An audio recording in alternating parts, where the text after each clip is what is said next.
ಕುഞ്ഞി ಕುഞ്ഞಿ hi ಕುഞ്ഞಿ ಕಾಡಿ negative comment ಹಾಕ್ಬೋದು. ಯಾಕಂದರೆ ಅವರ ಮನಸ್ಸಿಗೆ ಯಾವ ಥರ ಪ್ರಭಾವ ಬೀಳ್ತದೆ ಅಂತ ನಮಗೆ ಗೊತ್ತಿರೋದಿಲ್ಲಲ್ಲ. ಒಂದು ನೆಗೆಟಿವ್ ಕಮೆಂಟಿಂದ ಕೆಲವರೆಲ್ಲ ಏನಿದು ಡಿಸೈನ್ ಎಲ್ಲ ಅಂಜೂರ ಉಂಟಲ್ಲ, ಸೇಮ್ ಹಾಗೆ ನೋಡಿ ಆಯಿತಾ. ಅಪರೂಪಕ್ಕೆ ಟೆಪ್ಪಿ ಟೆಪ್ಪಿ ಎಂತಕ್ಕೆ ಬಂದದ್ದು ನೀನು? ಮತ್ತು ಇದು ತಿನ್ಲಿಕ್ಕೆ ಆಗ್ತದೆ ಆಯಿತಾ. ಇದು ಹಳದಿದ್ರೂ ಕೂಡ ಎಷ್ಟು ರೆಡ್ ರೆಡ್ ಕಾಣ್ತದಲ್ಲ, ಅಷ್ಟೇ ಸಿಹಿ ಇರ್ತದೆ ನೋಡಿ. ಹಾಯ್ ಕುഞ്ഞി, ಹಾಯ್. ದೂರ ಹೊರಟದಿಬ್ರು ಅಣ್ಣ. ಅವನು ನಿಮ್ಮನ್ನೆಲ್ಲ ಇಂಪ್ರೆಸ್ ಮಾಡೋದು ಕಜ್ಜು. ನೋಡಿ ನೋಡಿ ನಾನು ಹೇಗೆಲ್ಲ ಮಾಡ್ತೇನೆ ಅಂತ ಕೇಳಿದ್ದೇನೆ. ನನ್ನ ಹತ್ರ ಹೇಳ್ತಾರೆ ನಿಮ್ಮಲ್ಲೇನು ಗಲೀಜು ಮಾಡೋದಿಲ್ವಾ, ಹಾಗೆ ಹೀಗೆ ನಮ್ಮದು ಬೇಕಿತ್ತು, ಅದನ್ನು ನಾವು ರೋಡಲ್ಲಿ ಬಿಟ್ವಿ, ಗಲೀಜು ಮಾಡ್ತಿತ್ತು ಅಂತೆಲ್ಲ. ಅಂದರೆ ಅದೊಂದು ಲೇಯರ್ ಪಾಸಿಟಿವಿಟಿ ನನಗೆ ಸಿಗ್ತದೆ, ಅದಕ್ಕೆ ನಾನು ನಿಮ್ಮ ಹತ್ರ ಹೇಳೋದು. ಕೆಲವೊಮ್ಮೆ ತುಂಬ ಬರಲಿಕ್ಕೆ ಕೂಡ ಶುರುವಾಯಿತು, ಹನಿತಾ ಉಂಟು ಮಳೆ. ಹಾಯ್ ಎಲ್ರಿಗೂ ಕೂಡ ನಮಸ್ಕಾರ. ಎಲ್ಲರೂ ಹೇಗಿದ್ದೀರಾ? ಎಲ್ಲರೂ ಆರಾಮ ಸೌಖ್ಯ ಅಂತ ಅಂದ್ಕೊಳ್ತಿದ್ದೇನೆ. ನಾನು ನಿಮ್ಮ ಅನುಷಾ ಕೃಷ್ಣ ನಾಯಕ್. ಹಾಗೆ ನನ್ನ ಚಾನಲನ್ನು ನೀವು ಮೊದಲ ಸಾರಿ ನೋಡ್ತಿದ್ದೀರಾ ಅಂದರೆ ಪ್ಲೀಸ್ ಸಬ್ಸ್ಕ್ರೈಬ್ ಮಾಡಿ, ಎಲ್ಲರೂ ಬೆಲ್ಲೈಕನ್ ಒತ್ತಿ, ಹಾಗೆ ನಿಮ್ಮ ಫ್ಯಾಮಿಲಿ ಫ್ರೆಂಡ್ಸ್ ಜೊತೆ ಶೇರ್ ಮಾಡೋದನ್ನು ಕೂಡ ಮರಿಬೇಡಿ. ಇವತ್ತಿನ ವ್ಲಾಗ್ ಸ್ಟಾರ್ಟ್ ಮಾಡುವ, ಲೆಟ್ಸ್ ಗೋ.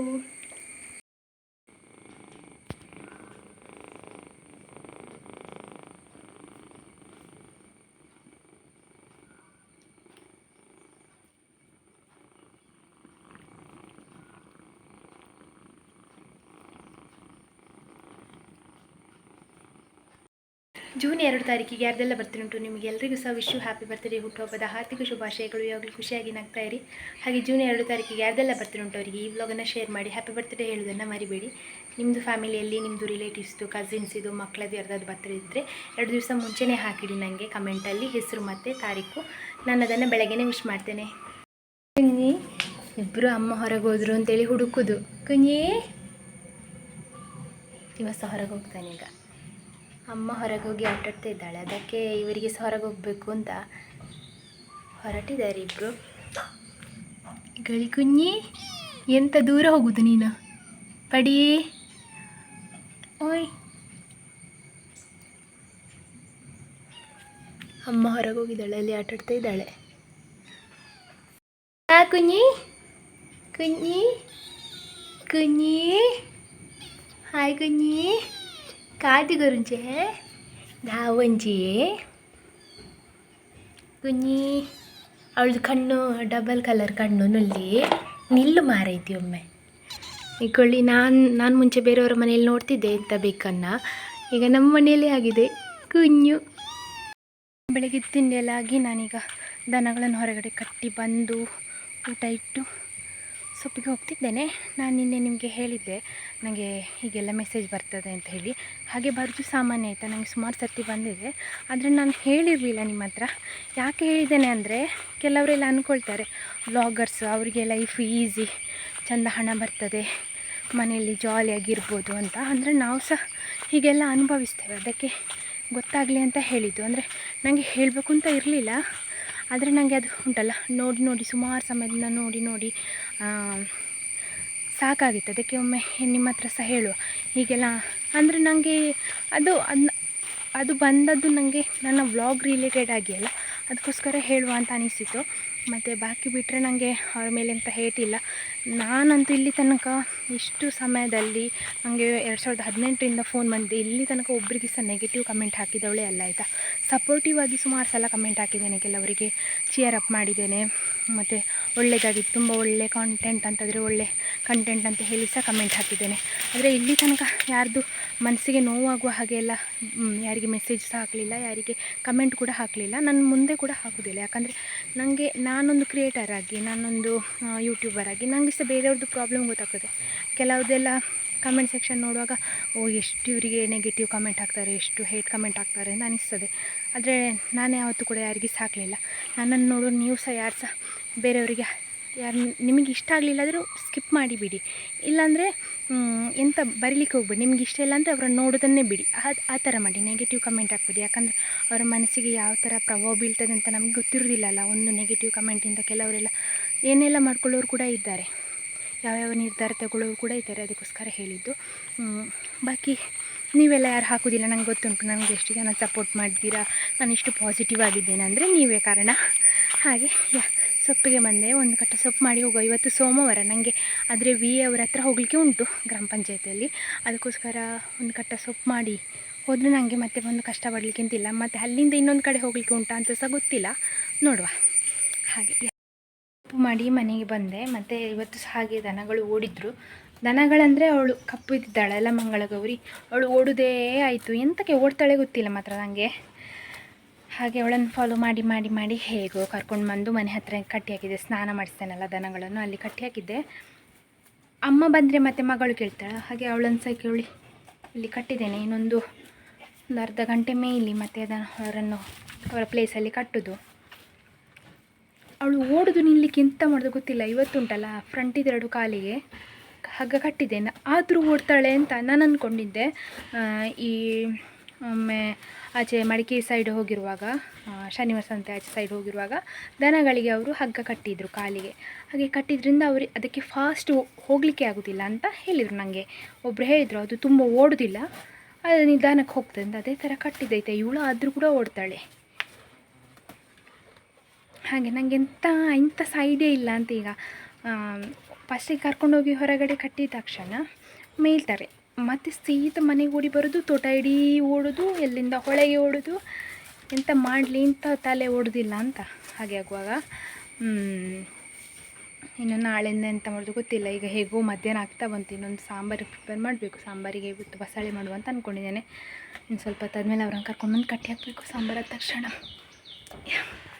ಸಾಂಬಾರು ಕೂಡ ಆಗ್ತಾ ಬಂತು. ಬಸಳೆ ಸಾಂಬಾರು ಮಾಡಿದ್ದೇನೆ ನಾನು, ಕುದೀತು. ಇನ್ನು ಇದಕ್ಕೊಂದು ಒಗ್ಗರಣೆ ಹಾಕಿದರೆ ಆಯಿತು. ಸಂಜೆ ಆಯಿತು, ನಾನು ಹುಲ್ಲು ಮಾಡಿದೆ.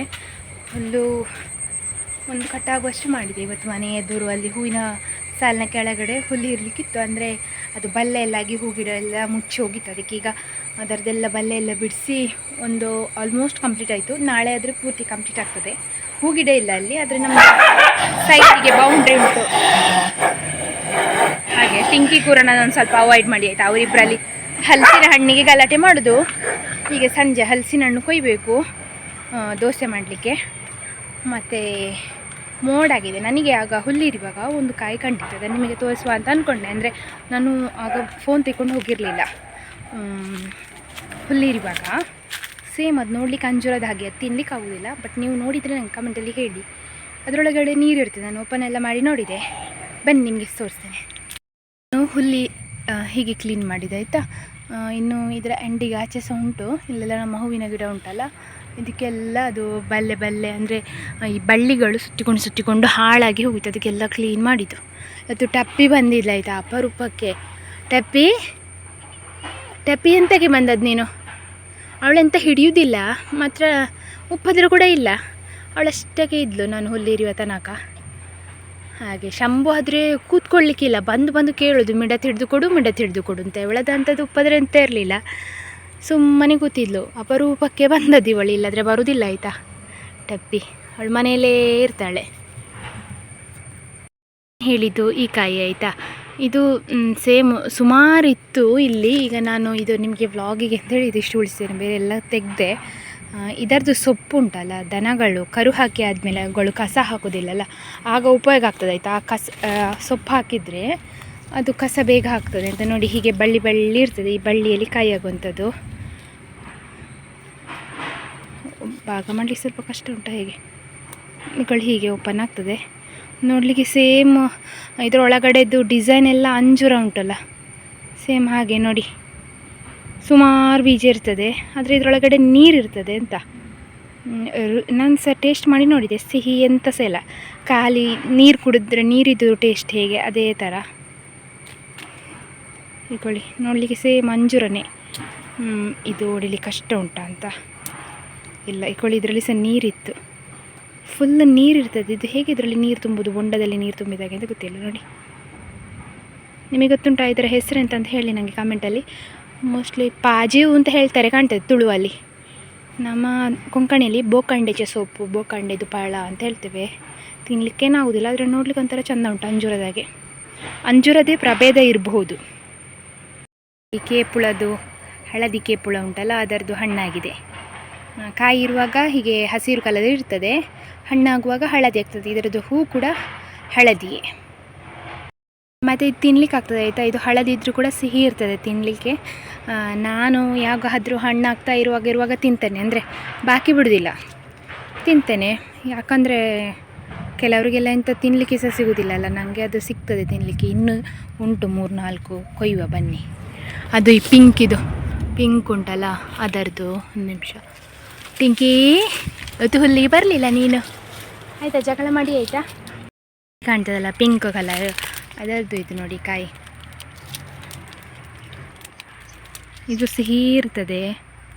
ಆಮೇಲೆ ಇದು ಸ್ವಲ್ಪ ಕೆಂಪು ಅಲ್ಲ, ಕೇಸರಿ ಕೂಡ ಇಲ್ಲ. ಇದು ಕಾಟು ಕೇಪುಳ, ಅದರದ್ದು ನೋಡಿ ಜೊಂಗೆ ಉಂಟು. ಇಲ್ಲಿ ನೋಡಿ ಜೊಂಗೆನೇ ಉಂಟು.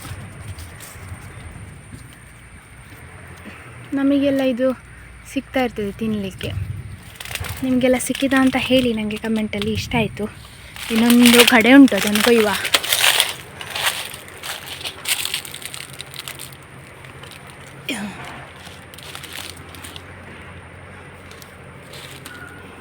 ಇಷ್ಟು ಸಿಕ್ಕಿತು ಇವತ್ತಿದು ಬೇಟೆ.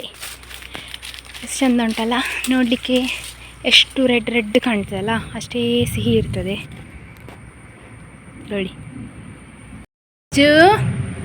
ಆಗೆಲ್ಲ ಇವನು ತಮ್ಮ ತಂಗಿಯನ್ನು ನೋಡ್ಕೊಳ್ತಾ ಇದ್ದ, ಈಗ ಒಬ್ಬನೇ ಕೂತಿದ್ದಾನೆ. ಎಂತ ಮಾರೆ, ನಾನು ಇಲ್ಲಿ ಹುಲ್ಲಿರ್ತಿದ್ರು ಬರಲಿಲ್ಲ ನೀನು. ಕಜ್ವಿ ಉಂಡು, ಕಜ್ವಿ. ಕಜ್ಜು ಗಜ್ಜು, ಹಾಯ್ ಗಜ್ಜು.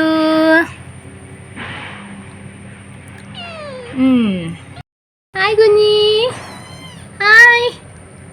ದೂರ ಹೊರಟದಿಬ್ರು. ಅಣ್ಣೊಟ್ಟಿಗೆ ಆಟಾಡಿ ಆಯಿತಾ. ಇವನಿಗೆ ಪುನಃ ಕಣ್ಣಲ್ಲಿ ನೀರು ಬರಲಿಕ್ಕೆ ಶುರುವಾಗಿದೆ. ಇವತ್ತು ಎಂತಾದ್ರೂ ಹಾಕ್ಬೇಕಷ್ಟೇ, ಎಳ್ಳೆಣ್ಣೆ ಸ್ವಲ್ಪ ಸೈಡಿಂದ ಹಚ್ಚಬೇಕು.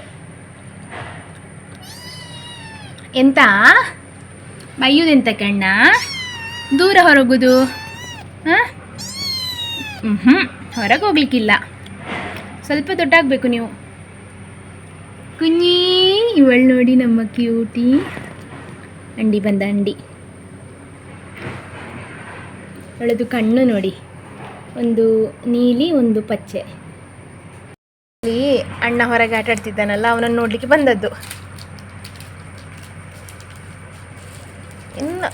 ಇನ್ನೊಂದು 10-15 ದಿವಸ ಮತ್ತೆ ಈ ವರ್ಷ ಬರ್ತಾರೆ ಹೊರಗೆ ಆಡಲಿಕ್ಕೆ. ಆಗ ಮಳೆ ಶುರುವಾಗಿರ್ತದೆ. ಕೊಳ್ಳಿ ಅವ ಎಲ್ಲ ಹೇಳಿಕೊಡೋದು, ಇಲ್ಲಿಂದ ಹೋಗಬೇಕು, ಅಲ್ಲಿಂದ ಬರಬೇಕು.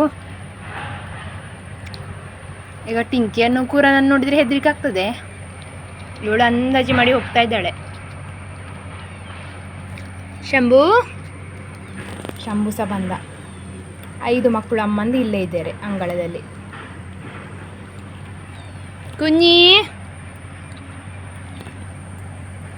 ಅಣ್ಣನ ಖರೀದಿಗೆ ಎಲ್ಲಿ ಹೋಗ್ಬೇಕು ಗೊತ್ತಾಗಿಲ್ಲ ಅದಕ್ಕೆ.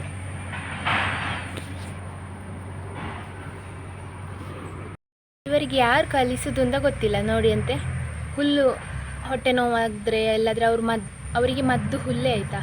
ಎಂತ ಹುಷಾರಿಲ್ಲದ್ರೆ ಎಲ್ಲ ಅವರು ಹುಲ್ಲನ್ನು ಬಂದು ತಿನ್ನೋದು, ಮತ್ತು ವಾಮಿಟ್ ಮಾಡೋದಿಲ್ಲ, ಇಲ್ಲಾದರೆ ಎಂತಾದ್ರು ಮಾಡಿದರೆ ಮಾಡ್ತಾರೆ. ಚಿಕ್ಕಿರುವಾಗಲೇ ಬರ್ತದೆ ನೋಡಿ. ಅವನಿಗೆ ಹುಷಾರಿಲ್ಲ ಮೋಸ್ಟ್ಲಿ, ಎಂಥದ್ದು ಹೊಟ್ಟೆ ನೋವು ಏನೋ ಆಗ್ತುಂಟು, ಇಲ್ಲಾಂದರೆ ಹುಲ್ಲು ತಿನ್ನೋದಿಲ್ಲ ಇವ. ಕಜ್ಜು ನೋಡಿ, ಅವನಿಗೆ ಎಲ್ಲಿ ಬಿಸಿ ಜಾಗ ಸಿಗ್ತದೆ, ಅಂದರೆ ಹಟ್ಟಿ, ಇಲ್ಲಾಂದರೆ ದನಗಳಿಗೆ ಗೊಬ್ಬರ ಎಲ್ಲ ಸ್ಟಾಕ್ ಮಾಡಿದ್ದೇವಲ್ಲ, ಅಲ್ಲೆಲ್ಲ ಹೋಗಿ ಹೀಗೆ ಮಾಡೋದಾಯ್ತಾ. ಅದನ್ನು ನಾವು ಚಿಕ್ಕ ಇರುವಾಗಲೇ ಕಳಿಸಿದವರಿಗೆ. ಈಗ ಸರ್ಕಸ್ ಮಾಡ್ತಾ ಇದ್ದಾನೆ. ನಾನು ವೀಡಿಯೋ ಮಾಡ್ತಿದ್ದೆ ಅಂತ ಅವನಿಗೆ ಗೊತ್ತುಂಟು, ಅದಕ್ಕೆ ಇಂಪ್ರೆಸ್ ಮಾಡೋದು ಅವನು ನಿಮ್ಮನ್ನೆಲ್ಲ ಇಂಪ್ರೆಸ್ ಮಾಡೋದು ಕಜ್ಜು. ನೋಡಿ ನಾನು ಹೇಗೆಲ್ಲ ಮಾಡ್ತೇನೆ ಅಂತ. ನಮ್ಮ ಮನೇಲಿ ಈಗ ಬೆಕ್ಕು ಸುಮಾರು ಉಂಟಲ್ಲ, ಹಾಗೆ ನನಗೆ ಅವುಗಳೊಟ್ಟಿಗೆ ಟೈಮ್ ಪಾಸ್ ಮಾಡುವಾಗ ಟೈಮ್ ಹೋಗೋದೇ ಗೊತ್ತಾಗೋದಿಲ್ಲ. ಅಂದರೆ ಈಗ ನನಗೆ ಬೇಜಾರಾಗಿದ್ದರೆ, ಇಲ್ಲಾದರೆ ಏನಾದರೂ ಮೂಡ್ ಸ್ವಿಂಗ್ಸ್ ಇದ್ದರೆ, ಮನಸ್ಸಿಗೆ ಏನಾದರೂ ನೋವಾಗಿದ್ದರೆ ಅವುಗಳೊಟ್ಟಿಗೆ ಮಾತಾಡಿ ಆವಾಗಲೇ ಎಲ್ಲ ಸರಿ ಆಗ್ತದೆ ಆಯಿತಾ. ಅಂದರೆ ನನಗೆ ಅದಕ್ಕೆ ಜಾಸ್ತಿ ಅವರೊಟ್ಟಿಗೆ ಅಟ್ಯಾಚ್ಮೆಂಟ್ ಜಾಸ್ತಿ ಆಯಿತಾ. ನನಗೆ ಎಂಥ ನೋವಾದರೆ ಸಹ ಒಮ್ಮೆ ಅವರೊಟ್ಟಿಗೆ ಕೂತು ಮಾತಾಡಿ ಮುದ್ದು ಮಾಡಿ ಬಂದರೆ ಸಮಾಧಾನ ಆಗ್ತದೆ. ಹಾಗೆ ಈಗ ಬೆಕ್ಕು ಸಾಕದವರಿಗೆ ಹೇಳ್ದು, ಒಂದು ಬೆಕ್ಕನ್ನು ಸಾಕಿ ಆಯಿತಾ, ನಿಮಗೆ ಎಂಥ ಬೇಜಾರಿದ್ದರೂ ಸಹ ಕಡಿಮೆ ಆಗ್ತದೆ. ಅಂದರೆ ಅವುಗಳನ್ನೇ ಎಕ್ಸ್ಪೆಕ್ಟ್ ಮಾಡೋದಿಲ್ಲ. 1-2 ಹೊತ್ತು ಊಟ ಹಾಕಿದರೂ ಸಾಕು. ಮತ್ತು ನೀವು ಕ್ಯಾಟ್ ಫುಡ್ ಹಾಕಿ ಅದು ಇದು ಅಂತ ಹೇಳೋದಲ್ಲ. ಮತ್ತು ಎಂತಂತ ಹೇಳಿದರೆ ಅವರಿಗೆ ನೀವು ಈ ಚಿಕ್ಕ ಇರುವಾಗ ಅಂದರೆ ಕ್ಲೀನಿಂಗಿದು ಕಲಿಸಿರಬೇಕು. ಈಗ ನಾನು ಚಿಕ್ಕವರಿಗೆ ಹೇಗೆ ಮಣ್ಣಿಟ್ಟಿದ್ದೇನೆ ಅವರು ಅದರಲ್ಲೇ ಮಾಡ್ತಾರೆ. ನೆಕ್ಸ್ಟ್ ಮಣ್ಣೆಲ್ಲಿ ಉಂಟು ಅಂತ ಹೇಳಿ ಹುಡುಕಿ ಅವರು ಅದರಲ್ಲಿ ಮೋಷನ್ ಆಗಲಿ ರಿಸಸ್ ಆಗಲಿ ಮಾಡ್ತಾರೆ. ಅದೇ ಥರ ಅಭ್ಯಾಸ ಮಾಡಿದರೆ ಅವರು ಕ್ಲೀನ್ ಇರ್ತಾರೆ. ಇಲ್ಲಾಂದರೆ ಅವರಿಗೆ ಅಭ್ಯಾಸ ಮಾಡಲಿಲ್ಲದ್ರೆ ಬೆಡ್ಡಲ್ಲಿ ಅಲ್ಲಿ ಇಲ್ಲೆಲ್ಲ ಮಾಡಲಿಕ್ಕೆ ಶುರು ಮಾಡ್ತಾರೆ. ಹಾಗೆ ನಾವು ಸಹ ಜಾಗ್ರತೆ ಮಾಡಬೇಕು. ಎಲ್ಲರೂ ಹೇಳ್ತಾರೆ ಬೆಕ್ಕನ್ನು ಸಾಕಿದರೆ ಅವುಗಳು ಗಲೀಜು ಮಾಡ್ತದೆ ಹಾಗೆ ಹೀಗೆ ಅಂತೆಲ್ಲ ಹೇಳೋದು ನಾನು ಕೇಳಿದ್ದೇನೆ. ನನ್ನ ಹತ್ರ ಸಹ ಹೇಳ್ತಾರೆ ನಿಮ್ಮಲ್ಲೇನು ಗಲೀಜು ಮಾಡೋದಿಲ್ವ, ಹಾಗೆ ಹೀಗೆ ನಮ್ಮದು ಬೆಕ್ಕಿತ್ತು ಅದನ್ನು ನಾವು ರೋಡಲ್ಲಿ ಬಿಟ್ವಿ ಗಲೀಜು ಮಾಡ್ತಿತ್ತು ಅಂತೆಲ್ಲ ಹೇಳ್ತಾರೆ ಆಯಿತಾ. ಅದು ನಾವು ಕಲಿಸ್ಬೇಕು ಅದಕ್ಕೆ ಈ ಥರ ಇಲ್ಲೇ ಮೋಷನ್ ಮಾಡಿ ಅಂತೆಲ್ಲ ಹೇಳಿ ಅಭ್ಯಾಸ ಮಾಡಿದರೆ ಅವುಗಳು ಕ್ಲೀನಾಗಿ ಇರ್ತವೆ. ಹಾಗೆ ಮತ್ತು ನನಗೆ ಗೊತ್ತಿಲ್ಲ, ನಾನು ಬೆಕ್ಕುಗಳಿಗೆ ಅಂದರೆ ನನ್ನ ಪ್ರಕಾರ ಅವುಗಳು ಉಂಟಲ್ಲ ಒಂಥರ ನಮಗೆ ನಮ್ಮ ಫೀಲಿಂಗ್ಸಿಗೆ ಅಟ್ಯಾಚ್ ಆಗಿರ್ತದೆ, ನಮ್ಮೊಟ್ಟಿಗೆ ಇರ್ತದೆ, ಖುಷಿ ಆಗ್ತದೆ ಅವರೊಟ್ಟಿಗೆ ಟೈಮ್ ಸ್ಪೆಂಡ್ ಮಾಡಲಿಕ್ಕೆ ನನಗೆ. ಹಾಗೆ ನೀವು ಸಹ ಒಂದು ಸಾಕಿ, ಯಾರಾದರೂ ಬೆಕ್ಕಿದೆ ಸಾಕಿ ನೋಡಿ, ಆಗ ನಿಮಗೆ ಪ್ರೀತಿ ಅದರದ್ದು ಗೊತ್ತಾಗ್ತದೆ. ಹಾಗೆ ಮತ್ತು ಹೇಳ್ತಿರಲ್ಲ ನಿಮ್ಮಲ್ಲಿ ಬೆಕ್ಕೆಷ್ಟು ಉಂಟು ಕಂಡಕ್ಟಾಗ್ತದೆ ನೋಡುವಾಗ ಅಂತ, ಅದಕ್ಕೆ ನನಗೆ ಇಷ್ಟ ಬೇಕಂತ ಹೇಳಿದರೆ ಅವುಗಳು ಒಟ್ಟಿಗೆ ಇರ್ತದೆ, ಮ್ಯಾವು ಮ್ಯಾವು ಮ್ಯಾವು ಅಂತ ಮಾಡ್ಕೊಂಡು ಒಟ್ಟಿಗೆ ಇರ್ತದೆ. ಈಗ ಸಿಕ್ಕಿದ ನನ್ನ ಪುಟಾಣಿ ಕಜ್ಜ.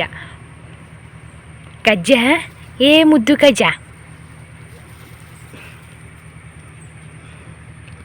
ಪೋಖ್ರಿ ಮಾಡ್ತಾ ಇರ್ತಾನೆ ಇವ. ಎಲ್ಲರಿಗಿಂತ ಆ್ಯಕ್ಟಿವ್ ಇವನೇ ಇರೋದು ಈಗ ಮನೆಯಲ್ಲಿ. ಇಲ್ಲಿ ಒಂದು ಗಿಡ ಕಾಣ್ತುಂಟು ನೋಡಿ, ಇದು ನೆಲನೆಲ್ಲಿ ಅಂತ ಹೇಳೋದು ಇದಕ್ಕೆ. ನೆಲದಲ್ಲಿ ಆಗುವಂತಹ ನೆಲ್ಲಿಕಾಯಿ ಥರನೇ ನೋಡಲಿಕ್ಕೆ, ಮತ್ತು ಗಿಡ ಎಲ್ಲ ನೋಡಿ ಹಾಗೆ. ಇದೆಂತಕ್ಕೋ ಮದ್ದಿಗೆ ಉಪಯೋಗ ಮಾಡ್ತಾರೆ, ನಿಮಗೆ ಗೊತ್ತಿದ್ದರೆ ಹೇಳಿ. ಅಪ್ಪ ಎಂತಕ್ಕೋ ಹೇಳ್ತಾ ಇರ್ತಾರೆ, ನನಗೆ ಮರ್ತೋಗಿದೆ.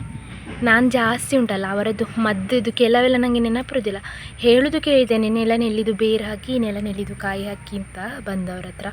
ಮತ್ತು ನನಗೆ ಗೊತ್ತಿಲ್ಲ ಜಾಸ್ತಿ, ನಿಮಗೆ ಗೊತ್ತಿದ್ದರೆ ಹೇಳಿ. ನಮ್ಮ ಅಂಗಳದಲ್ಲಿ ಇತ್ತೀಚೆಗೆ ಸುಮಾರು ಗಿಡ ಆಗಿದೆ. ಈಗ ಸುಮಾರು ಮಳೆ ಆಯ್ತಲ್ಲ ಒಂದು ತಿಂಗಳ ಹಿಂದೆಯಿಂದ, ಹಾಗೆ ಇದರದ್ದು ಕಾಯಿ ಸುಮಾರಾಗಿದೆ. ನೋಡಲಿಕ್ಕೆ ಸಹ ಚೆಂದ. ನಾವು ಚಿಕ್ಕ ಇರುವಾಗ ತೆಗೆದು ತಿಂತಿದ್ದೆವು ಅಂತ ಈ ಕಾಯಿಯನ್ನು ಶಾಲೆಗೆ ಹೋಗುವಾಗೆಲ್ಲ. ಅಣ್ಣ ಏನೋ ಹಿಡಿಲಿಕ್ಕೆ ಇದ್ದಾನೆ ಆಯಿತಾ. ತಂಗಿ ಸಹ ಬಂದು ಸಿಗಲಿಲ್ಲ, ಇವನ ಬೊಬ್ಬೆಗೆ ಅವಳು ಪಾಪ ಅಲ್ಲಿಂದ ಓಡಿ ಬಂದಿದ್ದಾಳೆ. ಈಗೊಳ್ಳಿ ಅಣ್ಣ ಬಂದಿದ್ದಾನೆ ಇವತ್ತು, ರಿಂಗ. ಇವ ಅಪರೂಪ. ಇವನಿಗೊಂದು ತಮ್ಮ ಇದ್ದಾನೆ ಡಿಂಗ ಅಂತ. ಸಪೂರ ಆದರೂ ಮಾತ್ರ ಇವರು. ಅದೊಂದು ಇವರಿಗೆಲ್ಲರಿಗೂ ಜೊಲ್ಲು ಸುರಿಲಿಕ್ಕೆ ಶುರು ಆಗಿತ್ತಲ್ಲ, ಆ ಟೈಮಿಂದ ಎಲ್ಲರೂ ಸಪೂರ ಆದದ್ದು. ಈ ಒಂದು ಕಲರ್ ತುಂಬ ಡಿಮ್ ಆಯಿತು, ಅಂದರೆ ಬಿಳಿ ಬಿಳಿ ಆಗ್ತಾ ಬಂದಿದ್ದಾನೆ. ಮುಂಚೆ ನಮ್ಮ ಕಜ್ಜ ಇದ್ದಲ್ಲ ಗೋಲ್ಡನ್ ಕಲರ್, ಅದೇ ಕಲರ್ ಇತ್ತು. ಹಾಗೆ ನಿನ್ನೆ ನೀವು ಸುಮಾರು ಜನ ಹೇಳಿದ್ದೀರಿ ಕೆಲವೆಲ್ಲ ನೆಗೆಟಿವನ್ನು ತಲೆಗೆ ಹಾಕ್ಕೊಳ್ಬೇಡಿ ಅಂತ. ನಾನು ಸಹ ಜಾಸ್ತಿ ಹಾಕ್ಕೊಳ್ಳಿಕ್ಕೆ ಹೋಗೋದಿಲ್ಲ, ಆದರೆ ನಾನು ಉಂಟಲ್ಲ ತುಂಬ ಹಾರ್ಡ್ ವರ್ಕಿಂಗ್ ಮಾಡ್ತೇನೆ, ದನಗಳೊಟ್ಟಿಗೆ ಓಡ್ತೇನೆ. ನಂಗೆ ಈಗ ಉಂಟಲ್ಲ ಹುಲ್ಲು ಸೊಪ್ಪು ಮಾಡೋದಕ್ಕಿಂತ ಇವರಿಬ್ಬರನ್ನ ಕಂಟ್ರೋಲ್ ಮಾಡಿ ಕರ್ಕೊಂಡು ಬಂದು ಕಟ್ಟಿ ಹಾಕುವಷ್ಟರಲ್ಲಿ ಸುಸ್ತಾಗಿ ಹೋಗಿರ್ತದೆ ಆಯಿತಾ. ಆಗೊಂದು ಎಷ್ಟು ಬೇಜಾರಾಗ್ತಂದರೆ ನಂದು ಕಷ್ಟ ಎಲ್ಲರ ಹತ್ರ ಹೇಳಲಿಕ್ಕಾಗೋದಿಲ್ಲ. ನಾನು ಎಷ್ಟು ನೋವಿದ್ರೂ ಸಹ ಜಾಸ್ತಿ ಎಲ್ಲ ಹೇಳೋದಿಲ್ಲ ಯಾರ ಹತ್ರ ಕೂಡ, ವ್ಲಾಗಲ್ಲಿ ಸಹ ಹೇಳೋದಿಲ್ಲ. ಆದರೆ ಅಂಥದ್ದೆಲ್ಲ ಕಮೆಂಟ್ ಅಥವಾ ಮೆಸೇಜ್ ಎಲ್ಲ ಬರುವಾಗ ಬೇಜಾರಾಗ್ತದೆ. ಆಗ ಅದನ್ನು ನಿಮ್ಮ ಹತ್ರ ಹೇಳಿಬಿಡ್ಬೇಕು. ಯಾಕತ್ತುಂಟ ನಾನು ಹೇಳಲಿಲ್ಲ ಅಂತ ಆಗಬಾರ್ದು. ಮತ್ತು ಏನಾದರೂ ಇದ್ದರೆ ನಾನು ಮೊನ್ನೆ ಹೇಳಿದೆಲ್ಲ, ನಿಮ್ಮ ಮನಸ್ಸಲ್ಲಿ ಏನಾದರೂ ಇದ್ದರೆ ಯಾರ ಹತ್ರ ಆದರೆ ಹೇಳಿಬಿಡ್ಬೇಕು ಅಂತ. ಅದಕ್ಕೆ ನನಗೆ ನೀವಿದ್ದೀರಿ ಹೇಳಲಿಕ್ಕೆ, ಅದಕ್ಕೋಸ್ಕರ ನಾನು ಹೇಳೋದು. ಮತ್ತು ನಾನು ಬೆಕ್ಕಳೊಟ್ಟಿಗೆ ನಾಯಿಗಳೊಟ್ಟಿಗೆ ಹೇಳ್ಬೋದು, ಅವುಗಳಿಗೆ ಅದಕ್ಕೆ ರೆಸ್ಪಾನ್ಸ್ ಮಾಡೋಷ್ಟು ಗೊತ್ತಿರಲ್ಲ. ಅದಕ್ಕೆ ನಿಮ್ಮ ಹತ್ರ ಹೇಳೋದು. ನೀವಾದರೂ ನನಗೆ ಸಮಾಧಾನ ಹೇಳ್ತೀರಾ, ಪಾಸಿಟಿವ್ಸ್ ಹೇಳ್ತೀರಾ, ಅದಕ್ಕೋಸ್ಕರ ನನಗೆ ಖುಷಿ ಅನ್ನಿಸ್ತದೆ ಅದನ್ನು ನಿಮ್ಮ ಹತ್ರ ಶೇರ್ ಮಾಡೋದು. ಅಂದರೆ ನೀವು ನನಗೆ ಅದೊಂದು ಸಪೋರ್ಟಿವ್ ಕೊಡ್ತೀರಲ್ಲ, ಸಪೋರ್ಟಿವ್ ಆಗಿ ಕಮೆಂಟ್ಸ್ ಹಾಕ್ತಿರಲ್ಲ, ಆಗ ಅದನ್ನು ಓದುವಾಗ ನನಗೆ ಖುಷಿ ಅನ್ನಿಸ್ತದೆ. ನನ್ನನ್ನು ಅರ್ಥ ಮಾಡ್ಕೊಳ್ಳೋರು ಸುಮಾರು ಜನ ಇದ್ದಾರೆ ಅಂತ ಹೇಳೋದೊಂಥರ ಅಂದರೆ ಅದೊಂದು ಲೇಯರ್ ಪಾಸಿಟಿವಿಟಿ ನನಗೆ ಸಿಗ್ತದೆ. ಅದಕ್ಕೆ ನಾನು ನಿಮ್ಮ ಹತ್ರ ಹೇಳೋದು. ಕೆಲವೊಮ್ಮೆ ತುಂಬ ಬೇಜಾರಂತ ಅನ್ನಿಸ್ತದೆ ನನಗೆ, ಎಷ್ಟು ಇದು ಮಾಡ್ತಾರಲ್ಲ ನನಗೆ ಅಂತ. ಅಂದರೆ ನಾನೇನು ದೊಡ್ಡ ಕ್ರಿಯೇಟರ್ ಅಲ್ಲ, ಅಷ್ಟು ದೊಡ್ಡದು ಲಕ್ಷ ಹಣ ಬರೋದಲ್ಲ, ಆದರೂ ಕೂಡ ನಮಗೆ ಸಹ ಹೇಳೋರು ಸಹ ಇದ್ದಾರಲ್ಲ ಅಂತ ಹೇಳುವಾಗ ಒಂಥರ ಬೇಜಾರು ಅನ್ನಿಸ್ತದೆ. ಅದನ್ನು ನಿಮ್ಮ ಹತ್ರ ನಿನ್ನೆ ನಾನು ಶೇರ್ ಮಾಡಿದ್ದು ಅಷ್ಟೇ, ಜಾಸ್ತಿ ಏನಿಲ್ಲ. ನಾನು ಹಲಸಿನ ಹಣ್ಣು ಕೊಯ್ದಿದ್ದಾಯ್ತಾ. ಇದು ನಮ್ಮ ಮನೆಯ ಹೊರಗಡೆ ಆಗುವಂಥ ಹಲಸಿನ ಹಣ್ಣು. ಇದು ದನಗಳಿಗೆ ಕೊಡಲಿಲ್ಲ ನಿನ್ನೆ, ಇವತ್ತು ಸ್ವಲ್ಪ ಕೊಯ್ದು ನಮಗೆ ಬೇಕಾದಷ್ಟು ತೆಗೆದಿಟ್ಕೊಂಡು ಮತ್ತೆ ಕೊಡುವ ಅಂತ. ಸುಮಾರು ಸಮಯ ಆಯಿತು. ನೀವು ಹಲಸಿನ ಹಣ್ಣು ಕೊಡಬೇಡಿ ದನಕ್ಕೆ ಅಂತ ಹೇಳಬೇಡಿ, ಯಾಕಂದರೆ ಮೊನ್ನೆ ಇನ್ಸಿಡೆಂಟ್ ಆಯ್ತಲ್ಲ, ಅದರ ಮೇಲೆ ಕೊಡಲೇ ಇಲ್ಲ. ಸುಮಾರು ಸಮಯ ಆಯಿತು ಕೊಡೋದೇನೆ, ಒಂದೂವರೆ ಎಷ್ಟು 8-9 ದಿವಸನೇ ಆಗಿರ್ಬೋದು. ಇದು ಸಹ ಕಡಿಮೆ ಇರೋದು, ಕೊಡಲಿಕ್ಕೆ ಸ್ವಲ್ಪ ಇರೋದು. ಈಗ ಇನ್ನೊಂದು ಸ್ವಲ್ಪ ಇದರಲ್ಲಿ ತೆಗೆದಿಟ್ಕೊಳ್ಬೇಕು ನನಗೆ ದೋಸೆಗೆ. ತಿಂಗಿ ಕಾಯ್ತಿದ್ದಾನೆ. ಮತ್ತಿನ್ನು ನನಗೆ ವ್ಲಾಗ್ ಮಾಡಲಿಕ್ಕೆ ಆಗೋದಿಲ್ಲ, ಯಾಕಂದರೆ ಕೈಯಲ್ಲೆಲ್ಲ ಮೇಣ ಆಗ್ತದಲ್ಲ. ಬರಲಿಕ್ಕೆ ಕೂಡ ಶುರುವಾಯಿತು, ಹನಿತಾ ಉಂಟು ಮಳೆ.